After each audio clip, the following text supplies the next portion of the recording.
Fair play financeiro no futebol do Brasil. Uma necessidade para uma gestão eficiente, eficaz e efetiva. O fair play financeiro, FPF, é frequentemente mal interpretado, e a sua aplicação no Brasil levanta muitas discussões. Apresento um resumo de uma análise didática sobre o fair play financeiro. O que é fair play financeiro, FPF? Em sua essência, o fair play financeiro é um conjunto de regras que busca a saúde financeira dos clubes de futebol. O objetivo principal é garantir que os times não gastem mais do que arrecadam.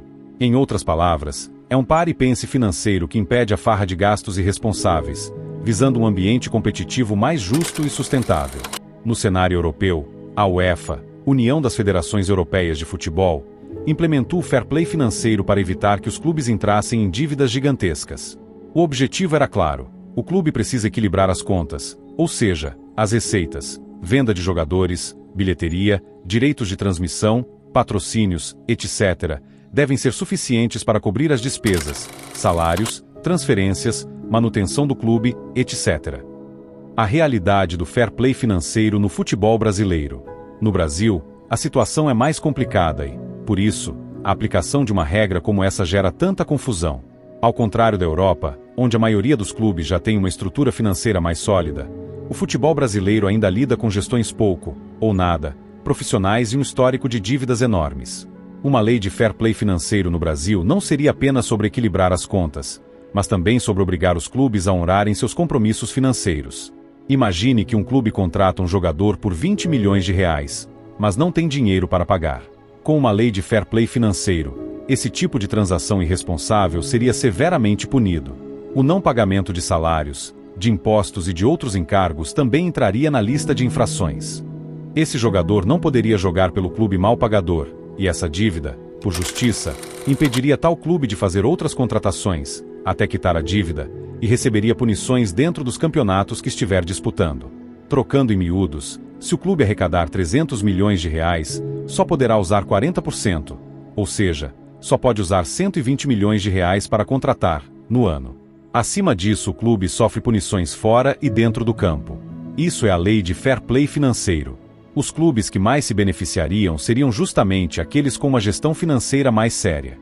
A longo prazo, a competitividade aumenta, pois os clubes não podem mais contar apenas com a sorte ou com o dinheiro de fora de um investidor, mas sim com uma base financeira sólida.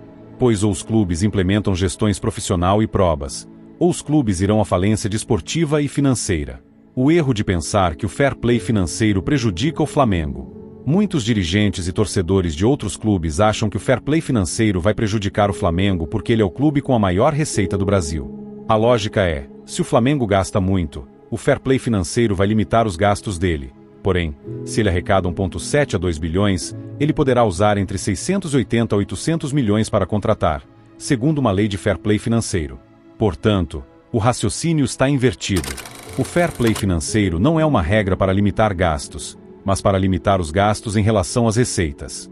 Como o Flamengo tem a maior receita do país, ele é o único que, por enquanto, pode gastar muito sem descumprir as regras básicas de uma possível e necessária lei de fair play financeiro brasileiro. O Flamengo, por ter um fluxo de caixa mais saudável e por honrar seus compromissos, pagamento de salários, transferências, etc., seria, na verdade, um dos poucos clubes no Brasil que já estaria, em certa medida, dentro da lei de um futuro fair play financeiro. A regra não visa diminuir o poder do Flamengo, mas sim acabar com a disparidade causada pela irresponsabilidade financeira dos outros clubes, que disputam as mesmas competições, mas com muitas improbidades administrativas. Os clubes que seriam mais afetados. Se o FPF for implementado de forma rígida no Brasil, os clubes que seriam mais atingidos são aqueles com dívidas crônicas e com histórico de atrasos de pagamento. Os clubes mais endividados do Brasil em meados de 2025, de acordo com o levantamento da consultoria Esportes Value, são o Corinthians, com 1,9 bilhão de reais em dívidas. Atlético Mineiro, com 1,9 bilhão de reais em dívidas. Cruzeiro com 981,1 milhões. Vasco da Gama, com 928,5 milhões de reais em dívidas. São Paulo, com 852,9 milhões em dívidas. Internacional, com 834,8 milhões em dívidas. Santos, o clube da Vila Belmiro, apesar de não ter a maior dívida em termos nominais, cerca de 570 milhões de reais em 2023, enfrenta uma das situações mais críticas, pois a receita do clube é relativamente menor comparada a outros do mesmo porte, o que dificulta a quitação dos débitos e compromete o fluxo de caixa. Botafogo. O clube carioca, com a SAF, teve sua dívida assumida pelo investidor, que se comprometeu a reestruturar os passivos. A dívida, antes da SAF, era superior a R$ 1 bilhão. A entrada da SAF foi fundamental para o saneamento financeiro e para que o clube pudesse operar de forma mais saudável. Esses clubes teriam que passar por uma reestruturação financeira profunda de longo prazo, para se adequar às regras, o que, a curto prazo, significaria menos contratações e uma redução drástica nos gastos. A regra de fair play financeiro forçaria esses clubes a se tornarem mais responsáveis. Por que o Flamengo não aparece nessa lista? O Flamengo se diferencia dos clubes citados por ter uma gestão financeira mais responsável há mais de uma década. O clube não só conseguiu quitar grande parte de suas dívidas históricas, como também transformou sua estrutura de receitas. Em 2023, o Flamengo reportou um superávit, receita maior que a despesa, de R$ 1,4 bilhão, e esse ano chegará a R$ 2 bilhões, e um passivo significativamente menor, ou seja, tem uma folha salarial de aproximadamente R$ 55 milhões, e no total, o gasto anual do Flamengo é de R$ 540 milhões, para uma arrecadação de 1,7 a 2 bilhões em 2025. O que o coloca em uma posição de destaque e o beneficia diretamente com uma possível e necessária lei de fair play financeiro. A conclusão: o fair play financeiro não é uma punição para o Flamengo.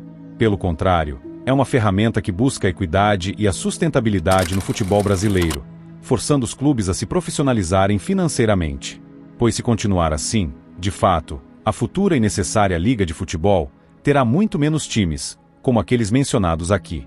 O fair play financeiro protegerá o Flamengo, e outros poucos clubes, de uma concorrência desleal, onde outros times se endividam de forma irresponsável para tentar competir no mercado de transferências e nas competições.